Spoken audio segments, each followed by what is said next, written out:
Hello guys, welcome to my new vlog. तो हम आज पहुंच चुके हैं सालार जंग म्यूज़ियम। तो ये इंडिया का लार्ज थर्ड रैंक पर आता है, जो कि म्यूज़ियम की प्लेस में, जो कि हमें देखने को मिलेगी 19th और 18th सेंचुरी की वस्तुएं।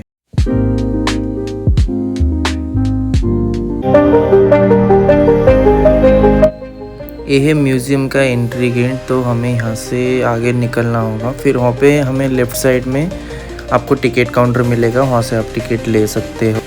तो हमें यहाँ पे कैश काउंटर हो तो कैश काउंटर पे मिल जाएगा, फिर यूपीआई है तो यूपीआई से भी आप कर सकते हो। हमने टिकट ले लिया। अगर मोबाइल वगैरह है तो आपको मोबाइल का सेपरेट टिकट मिलेगा फिर, और एक सिंगल पर्सन का जो है वो 50 रुपीज़ उसका कॉस्ट है। टिकट लेने के बाद हम पहुँचते हैं मेन गेट। तो ये बात सारी 19 और 18 और 20 सेंचुरी की है, जो यहाँ पे स्थापित किए गए हर चीज़ यहाँ पे जो निज़ाम लोगों ने यूज़ किया था वही वाला है पर। तो ये इंडिया का थर्ड लार्जेस्ट म्यूज़ियम है। टोटल सारे म्यूज़ियम का जो फ्लोर है वो 3 फ्लोर रहेगा। तो हमें यहाँ पे टोटली 2 फ्लोर पे हमें सारी चीज़ें देखने को मिलेंगी। सालार जंग म्यूज़ियम यानी कोई उनका नाम नहीं है, ये उनकी पोस्ट का नाम है, जो कि उनको अलग अलग चीज़ें कलेक्ट करने की हॉबीज़ थी। एक्चुअली में उनका नाम जो है नवाब मीर उस्मान अली खान, जो कि हैदराबाद के 7 निज़ाम के 3rd मिनिस्टर हुआ करते थे। तो अब हम ही पहुँच चुके हैं गैलरी आइवोरीज में। तो यहाँ पे इंडिया की हर कल्चर को यहाँ पे रिप्रेजेंट कर गया है, जो कि इमेज के माध्यम से हमें देखने को मिलेगा।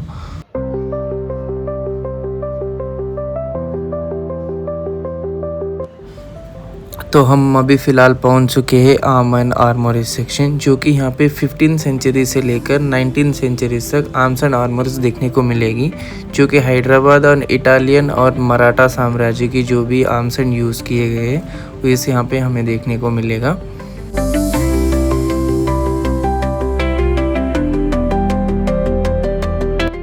यहाँ पे हमें देखने को मिलेगा यूरोपियन आर्मर। इसको युद्ध के टाइम पे नहीं, लेकिन नॉर्मली किसी चीज़ की कंपटीशन हो तो इसको यूज़ करते थे। यहाँ पे हमें एक आइवोरी सेक्शन भी देखने को मिलेगा, जो कि इंडिया में सबसे बड़ा आइवोरी कलेक्शन आपको हैदराबाद सालार जंग म्यूज़ियम में ही देखने को मिलेगा। ये सारी चीज़ें बनाई हुई है, ये सारी हाथी के दांत से बनाई हुई है, जो कि हमें यहाँ पे रिप्रेजेंट करती है कि हर कल्चर यानी Hindu, Japan, Italy, France, America, ऐसे कई सारे कंट्रीज़ के डिज़ाइन आपको सिर्फ हाथों के दांत से बनाए हुए दिखेंगे।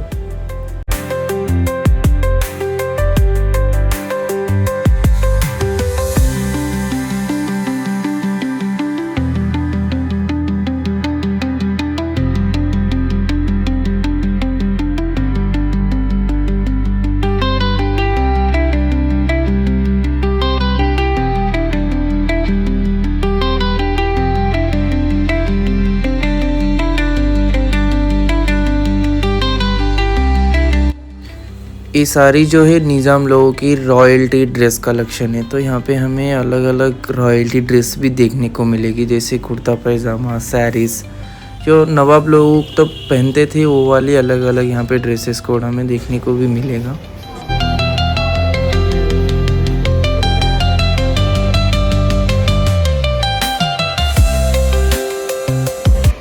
तो अब हम पहुंच चुके हैं आर्किटेक्ट कलेक्शन, जो कि हिंदू के अलग अलग देव देवताओं की यहाँ पे छोटी छोटी मूर्तियाँ बनी हुई हैं।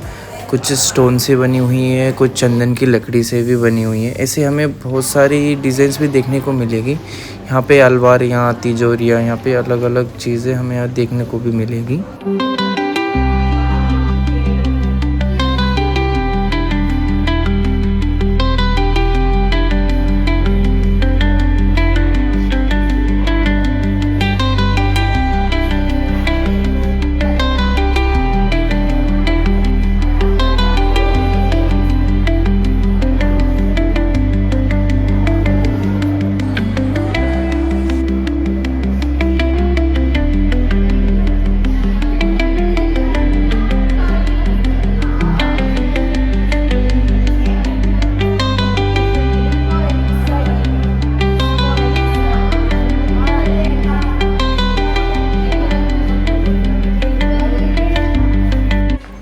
कहते हैं कि इनके निज़ाम लोगों के पास इतना कैपेबिलिटी था, जो कि अगर हज़ारों मेहमान भी एक साथ आ गए ना तो इनके पास खाने के लिए इतना प्लेस हो जाता, मतलब कि इतने सारे डाइनिंग टेबल अलग अलग कंट्रीज़ के यहाँ पे हमें देखने को मिलेगी, जो कि हज़ारों लोग एक साथ बैठ के खा सकते हैं।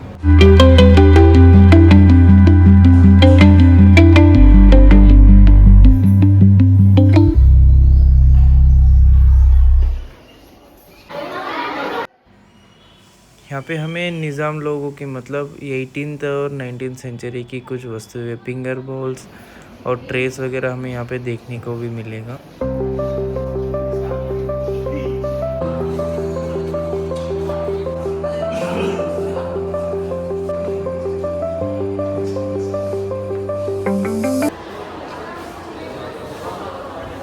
ये हर कंट्री की आपको करेंसीज भी देखने को मिलेगी, मतलब निज़ाम के टाइम में वो लोग किस किस कंट्री की करेंसी यूज़ करते थे वो यहाँ पे भी पूरा दिखाया गया है हमें।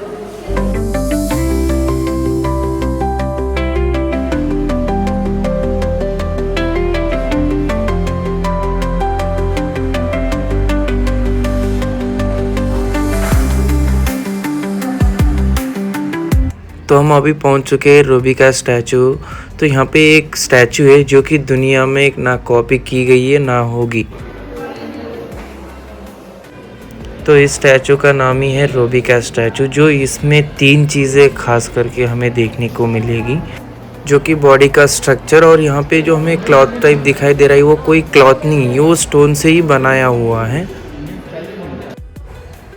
तो यहाँ पे हम अब देख पा रहे हैं कि जो हमें नेचुरल तरीके के जो बर्थस्टोन मिलते हैं, जिसमें रूबी, एमराल्ड, कोरल, ऐसे कई सारे स्टोन्स हमें भी दिखाई देते हैं। तो यहाँ पे क्रिस्टल स्टोन से बने हुए कुछ अंगूठियाँ, ग्लासेस, जैसे कि हमें बहुत सारी चीज़ें हमें देखने को मिलेगी।